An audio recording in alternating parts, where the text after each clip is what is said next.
Hello students, this is Vipasha Garg. आज lecture है history of modern Indian art का, code 401। तो राजा रवि वर्मा आर्टिस्ट के बारे में हम बात कर रहे थे, वो आपके कंप्लीट हो गए। अब आपका नेक्स्ट आर्टिस्ट है ये अवनींद्र नाथ ठाकुर, और अवनींद्र नाथ टैगोर भी है, इनको दोनों ही बोलते हैं, ठाकुर भी और टैगोर भी। ये ठाकुर जी का, अवनींद्र नाथ जी का फ़ोटो है ओल्ड एज का। इसमें आपके जो टॉपिक्स है वो फर्स्ट है जीवन परिचय, सेकंड है आरंभिक शिक्षा, थर्ड है कलाकार्य, फोर्थ है चित्रण एवं विषय, फिफ्थ है प्रमुख चित्र, सिक्स्थ है नाटककार, सेवेंथ शिष्य परंपरा, एट्थ बहुमुखी प्रतिभा के धनी, 9 मृत्यु। ठीक है, तो इसमें आपके टोटल पॉइंट्स हैं 9 अवनींद्र ठाकुर जी आर्टिस्ट में। पहले ठाकुर अवनींद्र जी के जीवन परिचय के बारे में बात करते हैं बहुत शॉर्ट में।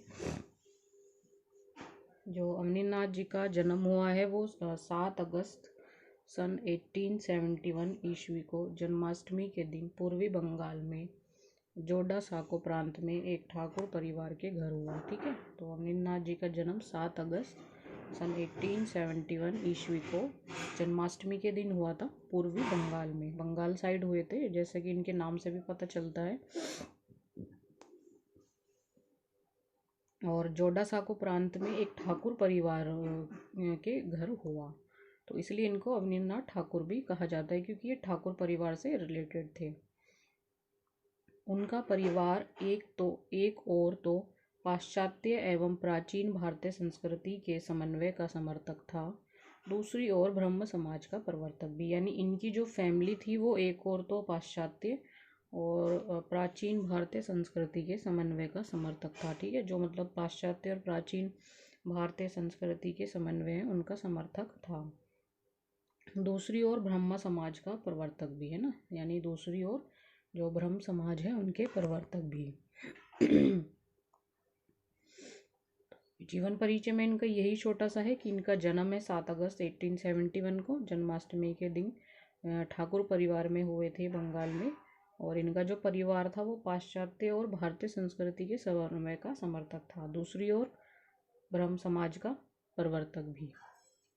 सेकंड है आरंभिक शिक्षा। बाल्यकाल से अवनींद्र नाथ को कला के प्रति रुझान था, है ना। जो इनकी आरंभिक शिक्षा है, यानी इसमें ये बताया है कि जो मतलब बचपन से ही इनको कला के प्रति रुझान था, यानी जो इनका बाल्यपन था तो तभी से इनको कला अच्छी लगती थी और उसकी तरफ इनका रुझान ज़्यादा था।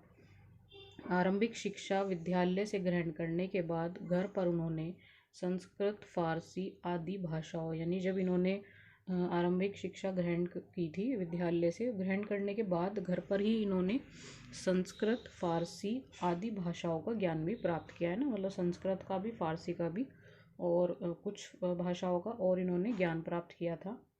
एवं संगीत की शिक्षा भी ग्रहण की है ना, मतलब म्यूज़िक भी इन्होंने ग्रहण किया था, उसकी शिक्षा भी। आपके दादा गिरीन्द्र नाथ व चाचाओं ज्योतिन्द्र व रविन्द्र नाथ आदि सभी में साहित्य, संगीत, काव्य, चित्रकला एवं नाटक कला जैसी सृजनात्मकता थी। यानी जो इनके दादा थे गिरीन्द्रनाथ और जो इनके चाचा थे ज्योतिन्द्रनाथ व रविन्द्रनाथ, जो रविन्द्रनाथ ठाकुर टैगोर के बारे में आप बात करते हैं वो इनके चाचा जी हैं, तो इन सभी के अंदर साहित्य भी था, संगीत भी, काव्य भी, चित्रकला भी और नाटक कला जैसी सृजनात्मकता थी। मतलब इनके पूरा जो खानदान था, पूरी फैमिली, इनके चाचा मामा, वो सब ही इन सब चीज़ों में से रिलेटेड थे। साहित्य, संगीत, काव्य, चित्रकला, नाटक, इन सब में इस कला जैसी सृजनात्मकता थी, जिसको अपने सहज रूप से ग्रहण किया। मतलब इन्होंने इन सब की कलाओं को सहज रूप से ग्रहण किया था। सन 1881 से 1890 ईस्वी तक आपने संगीत कॉलेज में शिक्षा ग्रहण की है ना, तो 1881 से लेके 19 ईस्वी तक इन्होंने संगीत कॉलेज, संस्कृति कॉलेज में शिक्षा ग्रहण की है ना, 81 से लेके 90 तक सांस्कृतिक कॉलेज में। फलस्वरूप भारतीय साहित्य व संस्कृति से उनका शास्त्रीय ढंग से भी संबंध रहा, है ना। यानी भारतीय साहित्य व संस्कृति से इनका शास्त्रीय ढंग से भी संबंध रहा है। सन 1890 में कोलकाता स्कूल ऑफ आर्ट में आपका दाखिला लिया। उसके बाद 90 में जब इन्होंने 90 तक तो इन्होंने संस्कृति कॉलेज में शिक्षा ग्रहण की थी। उसके बाद इन्होंने कोलकाता स्कूल ऑफ आर्ट में अपना दाखिला लिया था और उन्होंने वहाँ पेस्टल का प्रयोग और चार्ल्स पार्मर द्वारा तैल चित्र बनाने की कला यूरोपीय शिक्षक ओ गिलार्डी से सीखी। ठीक है, तो वहाँ पर इन्होंने पेस्टल का प्रयोग किया और चार्ल्स पार्मर जी जो थे उनके द्वारा इन्होंने चैलचित्र यानी ऑयल पेंटिंग्स बनाने की कला यूरोपीय शिक्षक और गिलार्डी से सीखी। ये कला यूरोपीय शिक्षक थे ये और गिलार्डी। ठीक है, तो इनसे इन्होंने सीखी थी। करीब 9 साल तक संस्कृति कॉलेज में रहकर शिक्षा प्राप्त की। तो मतलब जब ये संस्कृति कॉलेज में रहे तो 9 साल तक रहे थे ना, 81 से 90, 9 साल इन्होंने वहाँ पे बताया और वहीं पे 9 साल तक इन्होंने शिक्षा प्राप्त की थी। उसके बाद अंग्रेजी की शिक्षा प्राप्त करने के लिए कोलकाता के सेंट जेवियर्स कॉलेज प्रवेश किया है ना। उसके बाद फिर उन्होंने अंग्रेजी की शिक्षा प्राप्त करने के लिए कोलकाता के सेंट जेवियर्स कॉलेज प्रवेश लिया। वहाँ पर इन्होंने इंग्लिश के लिए लिया था। 1 वर्ष तक अंग्रेजी की शिक्षा ग्रहण की। फिर वहाँ पर इन्होंने 1 ईयर तक अपनी अंग्रेजी की शिक्षा ग्रहण की। उन्होंने कोलकाता के गवर्नमेंट स्कूल ऑफ आर्ट के उप प्रधानाचार्य और इतावली चित्रकार गिलहार्डी से सन 1897 में चित्रकारी के और गुण सीखे। ठीक है, तो वहाँ पर फिर इन्होंने कोलकाता के गवर्नमेंट स्कूल ऑफ आर्ट के उप प्रधानाचार्य, मतलब कोलकाता के जो government of school of art के जो उप प्रधानाचार्य जी हैं और इतावली चित्रकार गिलहार्डी से सन 1907 में चित्रकारी के और गुण सीखे। ठीक है, जो गवर्नमेंट स्कूल ऑफ आर्ट के उप प्रधानाचार्य जी थे और इतावली चित्रकार हैं गिलहार्डी, ये ध्यान रखना, से 1907 में इन्होंने चित्रकारी के और गुण सीखे थे। अब नेक्स्ट है कलाकार्य। नेक्स्ट टॉपिक है अमरिंद्रनाथ बाबू ने सन 1895 ईस्वी तक यूरोपीय शैली में कार्य किया। जो अमरिंद्रनाथ जी थे इन्होंने 1895 ईस्वी तक यूरोपीय शैली में कार्य किया था, किंतु बाद में पत्रक संग्रह मुगल शैली के लघु चित्रों को आधार बनाया। पर बाद में इन्होंने पत्रक संग्रह मुगल शैली के लघु चित्रों को आधार बनाया था। मुगल जो लघु चित्र है वो मुगल शैली के हैं। ठीक है, जिसका प्रभाव सब 1895 से 1900 ईस्वी के बीच बने चित्रों पर स्पष्ट दिखाई देता है ना। 1905 से 1900 ईस्वी के बीच बने चित्रों पर ये स्पष्ट दिखाई देता है। राधा कृष्ण श्रृंखला में बने चित्र यूरोपीय एवं भारतीय शैलियों के समन्वय को प्रस्तुत करते हैं।